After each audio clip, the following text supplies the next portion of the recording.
جناب ابراہیم کے پیر سے خون نکلا، جناب موسیٰ کے پیروں سے خون نکلا، جناب عیسیٰ کے ماتھے سے خون نکلا۔ انبیاء نے کہا پالنے والے یہ کیا؟ تو کہا یہاں امام حسین کا خون بہایا جائے گا۔ میں نے چاہا کہ تمہارا بھی خون بہے، سنیے گا، چاہیے تو سنیے گا، میں نے چاہا کہ تمہارا بھی خون بہے۔ کہہ دو ملا لاہوری سے کہ مجھے اتنا بتائے کہ اللہ نے جو ان نبیوں سے کروایا تو جو حسین نے کیا وہ کیا یا جو حسین کا ہوا وہ کیا؟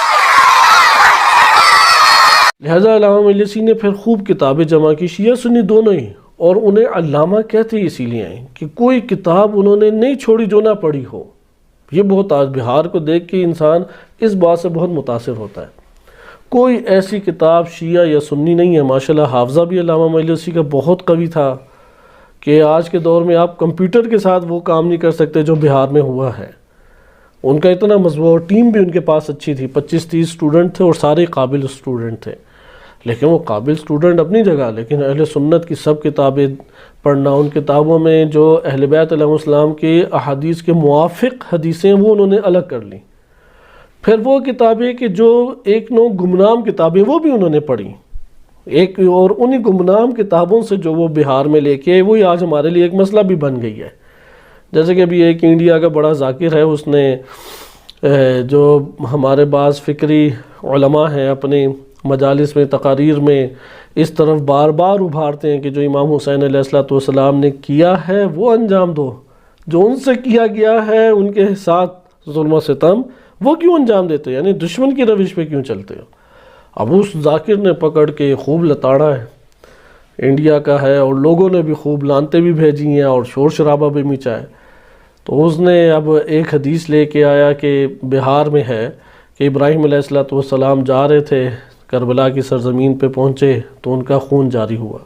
موسیٰ کلیم اللہ علیہ السلام پہنچے، ان کا بھی خون جاری ہوا۔ تو اس نے کہا خون جاری کرنا یہ سنت انبیاء ہے یا سنت لشکر یزید ہے؟ اب ادھر نعرے شارے خوب لگے۔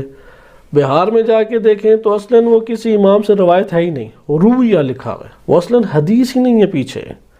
علامہ مجلسی رحمۃ اللہ علیہ نے کسی جگہ پڑھا، کربلا سے وابستہ تھی، انہوں نے بہار میں داخل کر دی، اور پھر اس میں ہے کہ ابراہیم علیہ السلام گھوڑے پہ سوار گزر رہے تھے، اچانک گھوڑا بتکا اور وہ نیچے گرے اور ان کا سر پتھر پہ جا کے ٹکرایا، تو تب خون جاری ہوا۔ تو انہوں نے اللہ سے دعا کی کہ پروردگار یہ کیوں میرے ساتھ ایسا ہوا؟ تب اللہ تعالیٰ نے بیان فرمایا۔ ابراہیم علیہ السلام نے خود تھوڑی سر پہ کچھ مار کے خون جاری کیا، یا موسیٰ کلیم اللہ کا بھی اسی جگہ پہ لکھا ہوا ہے کہ وہ گزرے تو خون جاری ہوا، ان کا بھی ایسا، انہوں نے خود تھوڑی خون جاری کیا۔ وہ تو ٹکرائے کسی چیز سے یا پاؤں ان کا کٹا، کسی اور چیز نے آ کے انہیں ضرب لگائی ہے، نہ کہ خود ضرب لگی۔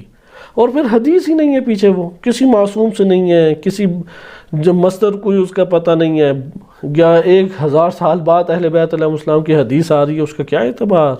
فقہی طور پہ تو کوئی اس کو ہم اہمیت نہیں دے سکتے۔ سے ایک عجیب مغالطہ کہ اچھا اگر کہتے ہو کہ جو حسین نے کیا وہ کریں تو حزب اللہ کی تعریفیں کرتے ہو، اب یہ ذاکر کا کہنا ہے، لیکن جب مختار نے وہی کیا تو اس پہ تنقید کرتے ہو۔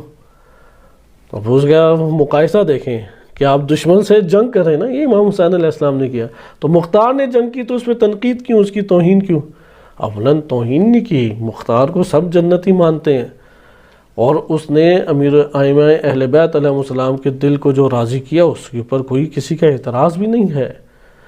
اعتراض یہاں پر ہے کہ امام علی علیہ السلام کے ہمراہ نظر نہیں آئی ایک شخصیت، جبکہ جوان 35-36 سال عمر ہے، کوفہ میں رہ رہی ہے وہ شخصیت، جنگ جمل ہو رہی ہے، نہروان ہے، صفین ہے، کئی اور دیگر حوادث ہیں خوارج کا، کسی جگہ پہ موجود نہیں ہے، ایک سوالیہ نشان ہے۔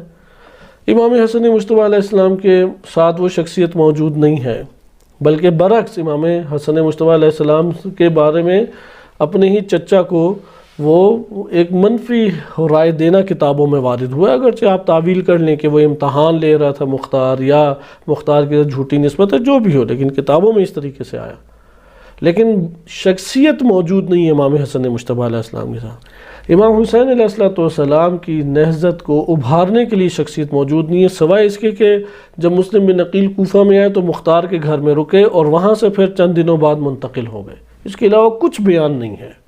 لیکن حبیب کو دیکھیں، مسلم بن اوسجہ کو دیکھیں، مالک کو دیکھیں، عمار کو دیکھیں، ایک مرتبہ بھی میدان سے خالی نہیں ہے، ایک مرتبہ بھی۔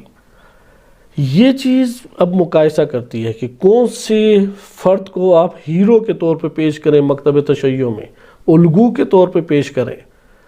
یہ شخصیات ہیں کہ جو ہر ٹائم میدان میں حاضر رہیں، غائب نہیں رہیں، معاشرہ ساتھ چھوڑ کے انہوں نے ساتھ نہیں چھوڑا۔ جب امام علی علیہ السلام کا ناصر و مددگار چاہیے تھے، یہ ناصر و مددگار حبیب بنے مسلم بن ارسطو، اس اعتبار سے یہاں پہ یہ تنقید ہے۔ اور پھر امام سجاد علیہ السلام موجود ہیں، ان کی موجودگی میں اگر کوئی ایک خروج کرتا ہے اور ان سے ارتباط ظاہر نہیں ہوتا، یہاں پہ مشکوک کر دیتا ہے۔ ہر دو احتمال ہو سکتے ہیں، جیسے بعض نے یہ احتمال دیا کہ خفیہ رابطہ تھا امام سجاد علیہ السلام سے اور انہی کے کہنے پہ خروج کیا، جیسے رہبر معظم اسی طرف مائل ہے۔ ٹھیک ہے، یہ احتمال دیا جا سکتا ہے، لیکن اسی ٹائم دوسرا احتمال بھی تو موجود ہے کہ کوئی رابطہ نہیں تھا اور اپنی حکومت بنانے کے لیے کیا، جیسے استاد مہدی طائب حفظہ اللہ تعالی اور اس طرح سے دیگر شخصیات ہیں، تو انہوں نے یہ کہا کہ نہیں، اپنی حکومت بنانے کے لیے کیا، اور بلکہ یزید کو توجہ دلا دی کہ کربلا کے بعد بھی ان میں دم خم ہے۔ پھر انہوں نے جو ملیہ میٹ کیا اس کی نظیر نہیں ملتی، اور پھر جا کے قدرت حاصل ہوئی امام کاظم علیہ السلام کے دور میں، یعنی ایک صدی پیچھے لے گئے وہ۔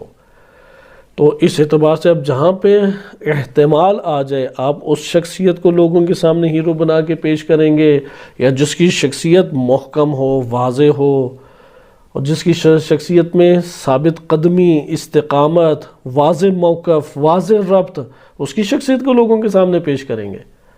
لہذا یہ چیز ہمارے لیے واضح کرتی ہے کہ یہ اگر معاشرے کو اس طرف آپ لے جائیں اور صرف رسومات کی طرف آپ ان کو ابھار دیں، جس میں امام حسین علیہ السلام کا ہدف، ان کا مقصد اور امام حسین علیہ السلام کی تعلیمات اس سے عاری نظر آئے، تو یہاں پر تو پھر یزیدیت کو زیادہ فروغ ملے گا، نہ کہ حسینیت کو فروغ ملے گا۔ یہ جملہ میرا اپنا نہیں ہے، یہاں کے معروف مفکر رحیم پور ازغدی صاحب، انہوں نے اپنے ایک تبصرے میں اس طرح سے بیان کیا۔